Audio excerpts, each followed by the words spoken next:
It's not going to be an easy fix, but by slipping this ear device on and stepping behind a mirrored glass, a therapist can coach you into changing the way your child behaves. How do you know if this is a typical toddler tantrum or something more? Earlier signs may be if the family's having to change the routine and family activities because of the child's behavior. So for example, we have families that come in and say, we don't go to church anymore because our child acts out. UT Dr. Christina Warner-Metzger is a master trainer for PCIT, Parent-Child Interaction Therapy. She does it at UT Bowling Center. The doctors work with children 2 to 6 years old. Parents. PCIT is a two-phase approach: relationship enhancement, then discipline. Parents also think discipline, discipline, discipline, and not balancing it out with the positive relationship, but you really need both. It works like this. Both the therapist and the parents wear earbuds. The therapist speaks to you through the device and coaches you while watching you play with your child, either through a one-way mirror or even on the playground. 4-year-old Henry Hartman is simulating a session for us with his mother.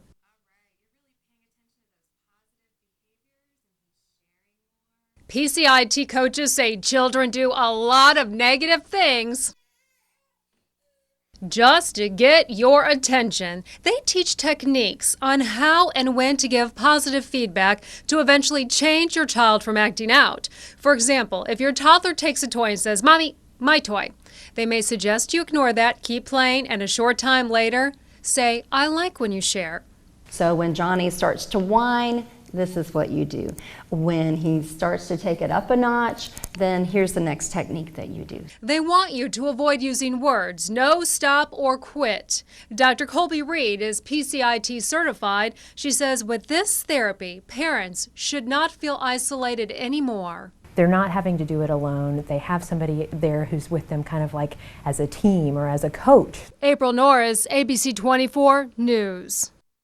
He's known as the face maker. He's masterminded prosthetic eyes, noses, ears, and from his Memphis downtown business here, he's also helping to disguise what many of us suffer from: scars.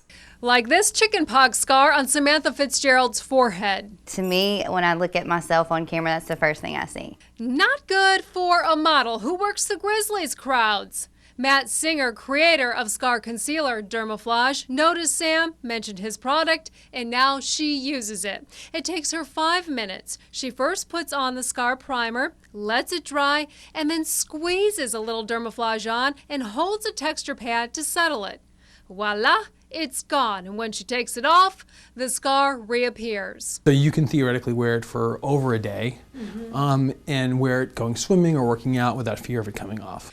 Singer owns Silicone Arts Labs and is the maker of Dermaflage. His first version of the product came out 4 years ago. He improved the formula and recently released the new version. We actually do all the color mixing of the silicone, all the tone variations. They make skin tones for each ethnicity. Jennifer Linehan, who has milk white skin, uses it. She was accidentally shot in the face while out with friends 5 months ago. It went through this side of my nose and grazed my cheek right here. Her scars are more difficult. They crisscross in all directions. It takes her longer to apply, but you see it works. And this is without makeup over the Dermaflage. It looks like me before I look like myself again. It isn't only for scars. Meet Marianne. She says forget about the Botox. She uses it to fill in her 11 lines, the wrinkles we develop between the eyes. And this is just, when you use it and it goes away, you're like, wow. Gone for good? Well, only until you pull it off, and then bada bing, bada boom, the lines are back.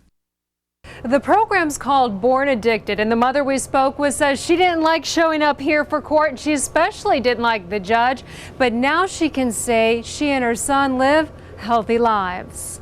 I just want to go home. I was crying all the time. Oh, Amanda McCann doesn't feel that way now. He's great. I love him. I mean, he's just, he's doing everything he can to help. Amanda and her 11th-month-old Aiden.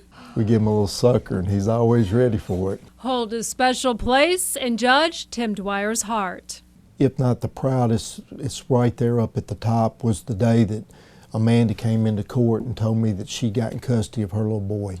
She's the first to graduate, and when Judge Dwyer helped start the pilot program designed to clean up cocaine-addicted mothers, he thought it was going to be difficult. But I found it to be very rewarding, and the people that are in are very responsive and are very much interested in getting their lives back and getting their children back. Born Addicted has 8 women now, including Ora Bowler, who's still in the program. 4 of her children were born addicted. The judge and the Attorney General's office are working on getting more money and hope to add about a dozen more women. As for Amanda, the scariest day of her life when she couldn't take Aiden home from the hospital and knew it was time. Especially if you're pregnant and you can't seem to stop on your own, definitely get help now before it's too late, because, I got him back, but, sometimes I've seen that's not the case. She says she was pretty far along in her term before she even realized she was pregnant, then stopped and got help. It's just me and him, so it's pretty tough some days, but we get through it. I'm just glad to have him back. April Norris, ABC 24 News.